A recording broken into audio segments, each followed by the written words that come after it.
ټلیفون څنګه اختراع شو؟ د ټلیفون کلمه له دوو بېلابېلو کلمو څخه مرکبه ده. ټیل په معنا د لرې او فون د اواز په معنا دی. ټلیفون هغه وسیله ده چې موږ د دې جوګه کوي چې له خپلو هغو دوستانو او خپلوانو سره چې له موږ څخه په زرګونو کیلومتره لرې اوسیږي خبرې وکړو. په اوسنۍ نړۍ کې ټلیفون د ژوندانه د یوې اړتیا بڼه غوره کړې ده. له ټلیفون څخه په تجارتخانو، دفاترو، کارخانو او کورونو کې کار اخیستل کیږي. ټلیفون الکساندر ګراهام بیل اختراع کړ. د ټلیفون د اختراع کیسه ډیره په زړه پورې ده او دا په 1815 میلادي کال د جون په 2مه نیټه اختراع شو. په دغه نیټه توماس واټسون او ګراهام بیل د ټلګراف په یوه ستونزه کار کاوه. ګراهام بیل په یوه خونه کې و او د هغه مرستیال په بله خونه کې و. واټسون په یوه اوسپنیزه پټۍ ارتعاشات ایجاد کړل.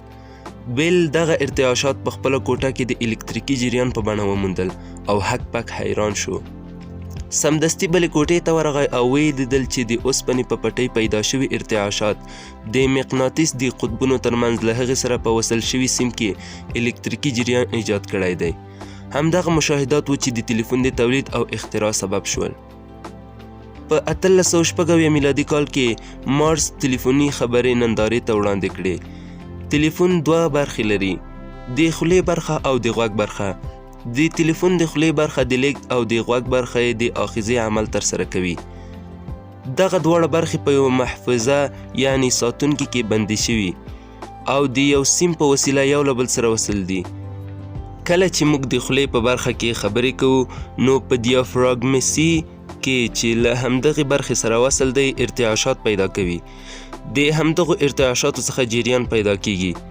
دغه جریان د ټلیفون د تار په ذریعه د ټلیفون آخذې برخې ته انتقالیږي او هغه څوک چې د ټلیفون په بل طرف کې قرار لري د ویونکي خبرې اوري.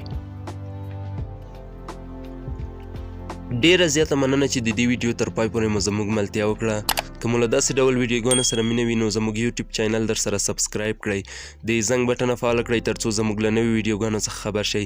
تر بلې ویډیو پورې مو په لوی او بخښونکي خدای سپارم. پاتې ورځ مو نیکمرغه د الله په امان.